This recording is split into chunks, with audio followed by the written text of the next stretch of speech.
Welcome.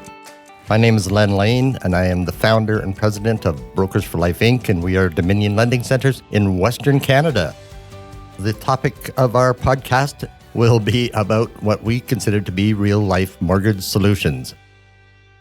Today's guest is a long-standing member of Brokers for Life, actually one of the founding members. She has been licensed since 2008. I'm going to read some of your accomplishments within DLC even. You're an elite Hall of Fame with Dominion Lending. You are top 200 for transactions lifetime with DLC nationally, and already this year you are 45th for the country. So I just heard your other numbers. You're probably going to surpass that by a long shot. You have been diamond level 4 times. You have been master level once, so in 2021, although that was given to you after they recalculated everything. Yeah. You have been platinum level 3 times. The last time was 2019. Your volume in 2017, you were at 17 million. In the 2018, you jumped up to 28 million. And in 2021, you hit 48 million. So obviously, that was a record year. Record year for the team. It's the first one to ever surpass my 42 million. So congratulations. I'm very proud of that. Yeah, I was too. Ladies and gentlemen, Cheryl Wilkes, Brokers for Life, Broker of the Year several times. So, yay! Thank you. Yeah. So today we kind of want to talk about a couple of things. The first one being, obviously, you start to see those numbers changed in 2017. Is that the first year that you were full time, or is that? Yeah, it was the first year I really charged into it. 2016 was a bit of a back and forth year. That was when I took that trip for 2 months and left the country. Got back in 2016 and was like, I better hit the ground running here and figure myself out. So 2016 was sort of a little bit of corporate. They had me kind of on call, mostly focusing on mortgage. 2017 was the big first, full time, full speed ahead, no more corporate, no one, nothing. Right. So you say you were part-time to begin with, but you actually worked for a major corporation. Indeed, I did. I did all kinds of roles, but basically for the majority of it, I was outside sales with PepsiCo Canada, which was also a great beverage and a few other brands through the mix. It's always been the pop world, basically, and I dabbled a little on some of the other sides of the company, but that was about a decade and a half probably with those guys. Good background for the sales piece, but I definitely was not the gung-ho corporate kid. I knew that pretty quick. So. I fully understand that. That's why we're here. Worst jobs I ever had were for big corporations, right? Yeah, so. I'm lucky I had a great boss, though, for a majority of it, who just understood me and just kind of let me go do my thing. So right. Probably how we stuck around so long. So I know you used to say that your accountant said you had the best part-time job that he'd ever seen. Totally. As a mortgage broker, right? You were probably still doing at least 10 or 12 million just working part-time. So what happened, or what I guess was the biggest challenge of finally taking that step to go from part-time to full-time? To be honest, my blocker was always it was myself. To be very honest, it was the am I going to make enough money to pay my bills? Because when I was in the back and forth mode was when I was single, living by myself, and all those other things, right? So it was the okay, can I do this? I don't know, maybe. And then I'd have a really good month where I was like, what am I doing? Why am I still in corporate? And then, you have a month that goes down where you're like, I would not survive this month. And I just didn't understand yet how to deal with the highs and lows. I think it took me probably a little longer because I was so used to corporate. And I didn't have that second person, we'll call it, where it comes in handy that somebody else has an income coming in. And as you know, of course, I met my spouse and all soon to be spouse, I guess, this year. Everything just sort of aligned beautifully in terms of the fact that he was very encouraging. What are you doing? Why are you still doing both? You could do way better in mortgages. Plus also just that mental space of knowing that if I had a down month, it wasn't the end of the world. We could figure it out, right? So it was a bit of a catch-22. I also hit a point in the corporate level where anybody might be watching this probably knows this, but I hit a point in the wall with company stuff where I was just the red tape, the hoops to jump through. They were GPS tracking us. There was all kinds of things that popped in the last sort of year or two that I was there, that I was like, no, I'm done. Like, I'm ready to go. And then everything just sort of came together. I was pretty lucky, I think, but I think it's also, the stars sort of aligned, probably because I sort of knew they would eventually. Yeah, and I've been telling you that for years anyway. So John just enforced it for me. Good. Yes, exactly. Yes. But yeah, there's no question, right? I even, like, for me to walk out of the show home and go full time into mortgages, there was always that. What do we do now? This month's going to be slow, and then they'd have like 5 crazy months, and then then winter would hit, right? Yeah. So Yeah. there is Oh, always that totally. concern. So Totally. I still joke with like clients of mine when we're talking about property taxes, like, do you pay annually? Do you pay monthly? And I'm like, I still pay everything annually because we all make more money in June than I'm going to yeah, make in January. Like, right. I still joke about this, but the difference is that you get used to it. You get used to planning for it. You know what you got to do in like October to prep Right. for like February, basically at this point. Right, and that's true for, I think, for just about anybody who's self-employed. If there's an up and down in any Hmm. business, there is in every business. It doesn't matter what it is, right? But it's planning that. And like I said, when I started it, I had a $50,000 line of credit that had zero balance on it. It's been Yep. fully used at one point and then zeroed again and fully. Yep. But that's just part of that up and down of self-employed. You kind of have to have some kind of backup plan, or to Yep. know what your cash flow is going to look like, right? So And that was me yeah. last year, right? I still had staff to pay and I had a baby in March. So, That's right. clearly was okay with having a down year in terms of the volume, but that doesn't mean you're paying your staff any differently, right? So it definitely was, it was one of the years that you just hunker down and call it a Yeah, day and wait for the sun to that's come up the following year. we'd love to have a big storefront office, but learned years ago that keeping the overhead down as low as you can is important, and in any business, I guess. But it's like, Hmm. yeah, because if we're paying $15,000 a month for rent, then it takes a lot of business to make that happen, right? Where we pay Totally. 1,500. So Yeah. yeah, Yeah, so absolutely. Yeah. big years, ramped up rather quickly from 17 to 18. What point was it important to have an assistant? Oh, probably way before I actually hired Kelsey, let's be honest. That year that I did 17 million was me by myself. And I realized that I'm good at a lot of things, but I am not good at a lot of things. Well, okay, I'll take that back. It's not like I'm not good. I don't like them enough. I didn't want to do that kind of thing, right? So Right. Yeah. I was like, I am great with the people. I am the problem solver, and I'm known as this, like in the office I sit in. Like, you got a problem, you got a deal that somebody else can't figure out, send it to Cheryl. So I enjoy that piece. I like people. I like the conversations about what they're planning on doing and being a part of that stuff.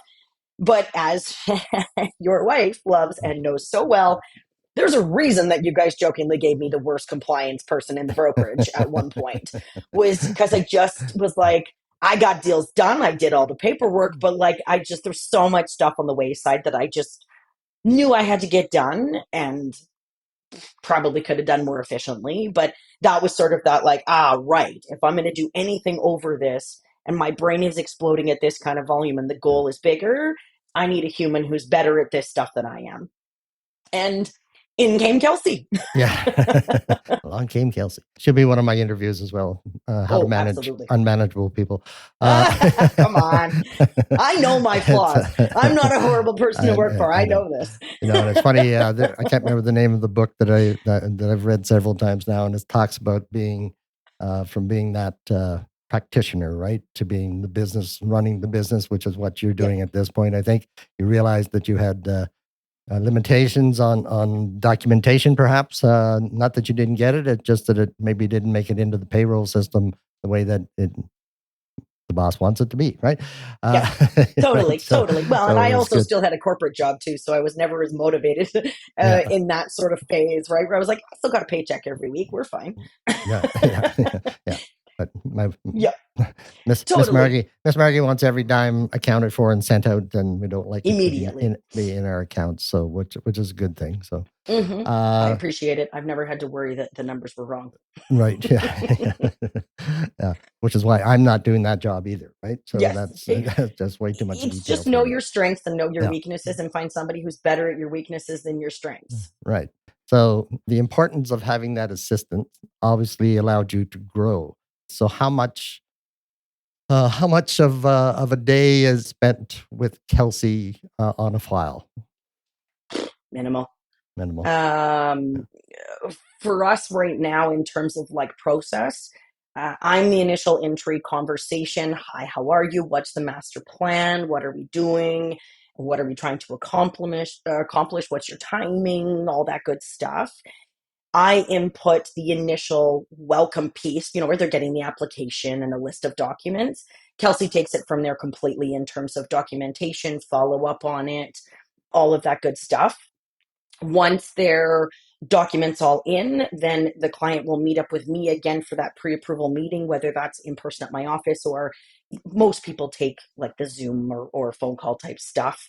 I do the pre-approval, and then again, Kelsey kind of takes it until the client goes live. So if there's anything else that we need to collect, if there's any follow-up or information, obviously the system does some of it for us in terms of like the follow-up and the sort of drip lead campaign type thing. But in terms of the human necessary type steps, I'm basically the front end stuff. She is everything in the background, I guess you could say, in terms of that piece. And then once the client is live, they'll hear from me in terms of rates, terms, payments, all that kind of good stuff. Simultaneously with Kelsey on, hey, we need a few updated things, maybe a pay stub or a bank account, all the usual stuff we know we got to deal with. And every lender's a little different. So if it's the lender that wants two pieces of ID, please send it, or all the easy stuff. I'm the one that normally hits go on the files in terms of like the actual submission to the lender. She does all the documentation. She does all the communication with the underwriters or the document review people through the whole process. Once in a while, if I'm trying to help out or it's something easy that I can just message back like an explanation, sure, absolutely, I'm going to step in for that. But generally speaking, that's 100% her. And then I do the client review in terms of that conditional approval to go through everything, just make sure they understand what they're doing, they know what's coming next, they know the steps that they're kind of looking at, they understand what's coming up to them in terms of condition removals and what does that mean and what documents do we have left and all that kind of good stuff. And then she generally takes it from there again once we've signed in terms of touching base before they go to see the lawyers. We have a template that goes out after they've removed conditions with next steps. Communication with the lawyers is also Kelsey, or as you know, I now have a new part-time who's starting, so she'll be taking on some of that stuff. But generally speaking, that's sort of that admin role. That is not me. I'm doing the like face-to-face stuff that's important. I'm also the communication with all of the realtors. I'm the relationships with those realtors. Like that's my strength is people and the problem-solving piece. Everything in terms of the compliance, the payroll, the documentation, all that stuff, she likes that stuff. She prefers doing that piece of the job. We've talked about it. Yeah, and that is two different people. And like I said, Mm-hmm. I did a ton of business by myself, but at some point, it's like that can bog you down all day long, Yep, so that you can't really go look for other business, right? And totally. that's part of the overall picture. I think that a lot of people struggle with. We have some great salespeople out there that are in the industry, but my guess is that they're not good at maybe documentation, right? So. Well, and Uh, they're too afraid to hire somebody, which I get. I mean, we see it all the time in this industry, whether you're mortgage brokers, realtors, like whatever it might be, people are terrified. Like I hired Kelsey on, I think I guaranteed her 10 hours a week to start. I just said, you're an hourly rate. I can keep you busy for 10 hours a week just doing some compliance and payroll stuff. Plus, we had her like, we post a funny on social media once a week because I like humor and I like dad level humor in real estate. So it's very me, and she thinks it's hilarious. And it's also just a nice brain break when you're stuffed into paperwork all day.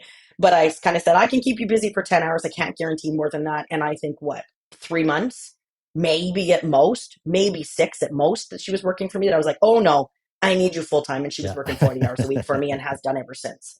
So what year was that? Do you remember? Was that Oh, 20, 18, I think 20, 19? 2018, I think it was. So you 18, said yeah. we said 2017 was the 18 million year, I think. Right. Yeah. And then 2018, you jumped up to 28 million. So I Yeah, could see and you that was the need, year I hired her. that's She came in with me almost in March. double, right? Mm-hmm. Almost doubled your business in 12 Yep, months there. So that 100%. obviously that Kelsey more than paid for herself and Oh, then some, I'm sure. a So thousand yeah, percent. Yeah. And then her switching to being licensed was a game changer, obviously, for both of us, where she could now do a lot of things you can't when you're unlicensed. And I also gave her a pretty big hike on payroll, obviously, for that because of the fact that I was now able to take a vacation. Like, and here you review the document. And, I've had a few trips where, like this most recent one where I was in on that DLC trip a couple of weeks back, like, we're drinking from a fire hose right now in terms of being busy, right? So I know there's no way between training our new part-time gal, Rebecca, and trying to just sustain business. There's no way she was going to sustain that for that's me. right. But Yeah, I was like, I'm on a work trip anyway, so it's not that big of a deal. Everybody else is on true. headsets and laptops, so We're always on a work trip, trust me. pretty much, yeah.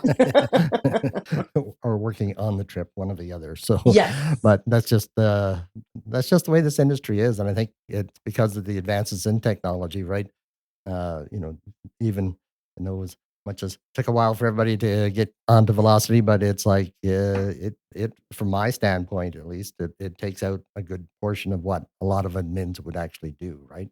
Where it's It actually just also cuts down coming the down. amount of different servers you need for things. Yeah, definitely right. Everything's in one place. So And you know as well as I do, I was hesitant to join it. I was a little delayed than everybody else. Granted, I also, when we started embracing it, was like ready to pop with archers. So, took a bit of a brain break on that one before we dove in. But it's just a little bit of everything, where I was the one server obviously to hit go, the sort of entry in CRM, sort of just for like conversation information and like client info and all that kind of stuff. And then I had another CRM that was like post closing that's been rolling for right, like yeah, forever. It kind of just encompasses everything, and it added on all of the stuff. Like we've really gone gung ho on the reminders type stuff, like the work right. The tasks and the workflow, yeah, workflows and things yeah, like that. Yeah, yeah, yeah, excellent stuff. So, yeah, no question. So, you've been in the Remax River City office for quite some time. yeah. How many years? You think you've been there? Uh, I think it was around the same time, like Yeah. 20 sort of, I think it was end of 2016 that we technically joined, but I Right. was still sort of playing kind of corporate at that point. So it was like 2017 when I started being there full time. So, Yeah. what do you think are the main benefits of being in that office, being in any real estate office, I guess? I mean, there's the extrovert benefit of now I have office friends, as my spouse laughs at me for, because being outside sales for a decade and a half, it's lonely. Like you see customers all day and that's fine. And after I've been in it long enough, but it was as simple as just having a space outside of my house with other people around and hi, how are you? Which for somebody who's an extrovert personality type like me is important because working at home by yourself for me is just, you might as well lock me in a jail cell. Like Yeah. for my brain, it doesn't do well when you need a break and you want to go have lunch and there's somebody else to have lunch with. That was a huge benefit for me personally, also being that if you need an outside space, if you're gonna pay for an office space, in my opinion, it better be more than just an office space because Yeah. anybody can pay for four walls and a desk. Yep. But like, sure, I pay more technically for my office space than what other people pay, and people think it's expensive, but it's those it's that, like, you go and have lunch and there's a realtor there and you're having a conversation with them. We get invited to all of those events. So we're at their Christmas party, I'm at their awards event, we get invited to sponsor a bunch of stuff, so your name is out there. They do monthly meetings that they kind of rotate between the bankers and brokers in terms of presenting something that you're seeing right now to the realtors. It's that sort of soft hi, how are you? And proving, as I joke with people, that you're an intelligent human and you're more than just somebody bugging them to go, do you want to give me business? Which we all know that realtors get those phone calls every 30 seconds from mortgage brokers that are new. I get it. That's how they want to try and prospect it. Being the foot in the door and being the human that's around at all these events. And personally for me, like my spouse jokes about it, but I'm very, very passive about it. Hi, how are you? I like people. So I am happy to have a conversation with you. And if we end up doing business together, amazing. But I'm not the person that starts with the business card. And I've found that for me personally, that's been my win because I've got probably 20 to 30 agents at least in that office. I may not be your primary person. I might not be your go to. And you know what? You might be somebody who does a smaller volume because you don't really want to be slugging it all day, every day. But when a client says, hey, I need a mortgage broker, I know I'm their person. And we're happy to help them. And you know what I mean? Like it's kind of one of those things. And because they see me at events and they chat with me and we get along, and they all know that I run a tight ship, and they all know that, I mean, obviously social media and all that stuff blasts that like we're productive at what we do. And you know, like myself and Kelsey, like my little team, like we do a good chunk of volume. We know what we're doing. So it's a bit of that catch 22 in terms of the fact that you get the sort of ancillary benefits of just having people around. But it honestly, it's that communication piece that you get when as soon as you join that office, but it is not an easy grind. Like it took me years of going to literally everything and meeting these people and liking these people and vice versa, and sort of saying the like, hey, I may not be your end all be all. I may not be your only mortgage broker. I don't expect to be, because let's be honest, in this industry, nobody that is productive has just one guy. Nobody. You don't have just one lawyer you refer. You don't have just one mortgage person. You don't have just one realtor partner. Nobody does. So it's being the important person or the person that's at top of mind that is the key. But you get that from being in the office and going to all those things. So it's a time commitment that not everybody has. Yeah, and that was the difference. I was in that same office before, and but probably 15 years older than everybody else in the office, right? So, oh, it's 5 o'clock. You guys going to the bar? I still got stuff to do. So, Totally. but yeah, there's no question that, and everybody thinks you go into the real estate office and business happens right away. But you're right. You've got to build relationships and B, show them that you can do your job, right? There's no question it just falls off the tree. But, and you talked about rent earlier, and I'm going like, I always think of it this way. If the rent's $2,000, I have to get one deal. You would have to get one deal to pay for that, right? It pays for itself probably Over and tenfold. over.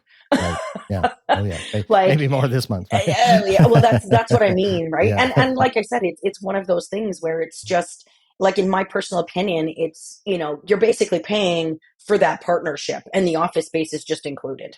And I mean, I'm lucky that we were also like already a part of that group when they moved to the new location. So I also pay for like heated underground parking that I share with somebody, and like it's all of the extra sort of things that I know that not everybody's got depending on what office they're in. I also sit in an office with, let's be honest, a group of agents that's 200 plus agents in their ownership, like in across three locations. I see a lot of bodies go past me, and my office is across from the three major boardrooms in their biggest office. So it's a good location for us. It also means I'm not on the agent's side, though, which was done on purpose by them when they set it up. They said, no, like we're on the one side where it's client facing, and then the realtors have a separate side that's very like Yeah. rah rah realtor. You know what I mean? There's all of like their stats and their stuff. It's specific to them, right? It's not a client facing space from that perspective. Right. But it works so beautifully. So definite benefits to it. I know that a lot of agents have talked about it, and they always, like I said, they always get a little scared about paying the rent. But in reality, it's they're cheap really when you get, especially when you got 200 agents access to. But even if you have 50, right? So yeah, so for sure. But I mean, like, how many agents do you need to deal with to do good business? Like 20? Like, let's be honest. Like, to do like big volume, you know what I mean? But like, and this is the thing, like I said, we work with some big teams that do big volume. We work with some individuals that do sprinkle a year. Like, there's such a spectrum, obviously, in this whole industry for Right. everybody, that it's, and my spouse ended up being the one sort of saying, like, Cheryl, like, you don't actually need that many business partners to be doing well. And there's like, I think I counted, like, there's probably 9 of us that are in finance, Yeah. like between brokers and bankers. I think there's 9 of us now between their 3 locations. And there is 0 issues between any of us. We're all No. buddies. Hi, how are you? We all like at the events, we all have a drink together. We all know each other well. Like some of them are brokers, all different brokerages, all different brand, like, and then the bankers, obviously. But like, there's so many people in that office and there's so much business to go around that there's no lack of that for anybody. And there's a bunch of us that are doing big volume. Yeah. So Just think of the names that I know off the top of my head that are there, and you're all different personalities. There's no question there. that too, that's the most beautiful part about it is Yeah. that the realtor that wants to work with me doesn't get along with maybe another person that's in the office and vice versa. I'm like, great. Like, there's certain things I do well. I mean, like, as you know, we joke about it all the time. I'm the investment person. I'm the rental person, So if it's somebody asking about that, I'm the obvious choice generally in the office when somebody's asking about it. I see it all the time and they have a group chat. I'm wondering about rental properties, blah, blah, blah, blah, blah. I've had another broker tag me. I'm sorry. Talk to Cheryl. She's got them. She knows them. You know what I mean? Right. Like, Yeah. because everybody knows. I mean, if first time home buyers, the regular stuff, of course, right? Yeah. But it was a pretty intricate like post, and obviously somebody was like, Cheryl's probably the only one that's going to understand this. Looks right? like way too much paperwork for me. That's usually where I end up. Totally. Don't get me wrong. Kelsey has heart failure every time one of those people comes on with us. But don't have the time. Thank you. well, but I mean, here's the thing. All it takes is one deal with a realtor you don't know to go well, and somebody else have backed out of it, or somebody else be like, oh, this can't get done, and you fix it, and you are in for life. Yeah. And that was 90% of what I initially did was, hey, you have a deal that's going sideways or your guy's not around, call me. Yeah. Yeah. And that's just it. Be there and know your job, right? That's the other part of it as well. And I'm basically there every day. This is the other thing too. Like, people notice when you're there all the time. Yeah. And I'm there in the evenings too, right? Like, I mean, you know this, I do 2 days a week where I don't come in till like lunchtime. I do all my life stuff in the morning, but I'm in the office till 8, 9 o'clock at night. Those agents that are around in the evenings, they notice. And even the people stopping by, like right now in busy season, there's a lot more people using the boardrooms, of course, and stuff like that. Slow season, it's party of one. That's totally fine. It's nice and quiet after 5. But it just takes somebody seeing you a couple of times. You're still there at 7 o'clock at night. And wow, you work late. Yeah. It's what you got to do to get stuff done. And this is my commitment to my clients and my realtor partners and stuff like that. And then it's like, ding, they have a client who wants to talk to somebody at 6:30 p.m., 7 p.m. And they're like, right, Cheryl does evenings, right? Don't get me wrong. It's not every night, all night, but it's the silly things that people don't really realize is how people kind of correlate you with like, that would work. Right. Yeah, no, it's, there's definitely a lot of advantages to it, obviously, and it's something that's worked out really well for you. Mm-hmm. So I think we'll let you get back to your family today. I'm sure John needs a break already upstairs with the 2 boys running around. So, yes. Again, ladies and gentlemen, Cheryl Wilkes, Brokers for Life. Thanks for coming out today. Yeah, thanks for having me. It's always fun to chat about all the things that I forget that we're up to in a day. Thanks for listening today. I hope you found the information that we provided to be useful in your mortgage journey. And remember, you can always find our associates at www.brokersforlife.ca/associates. Have a great day.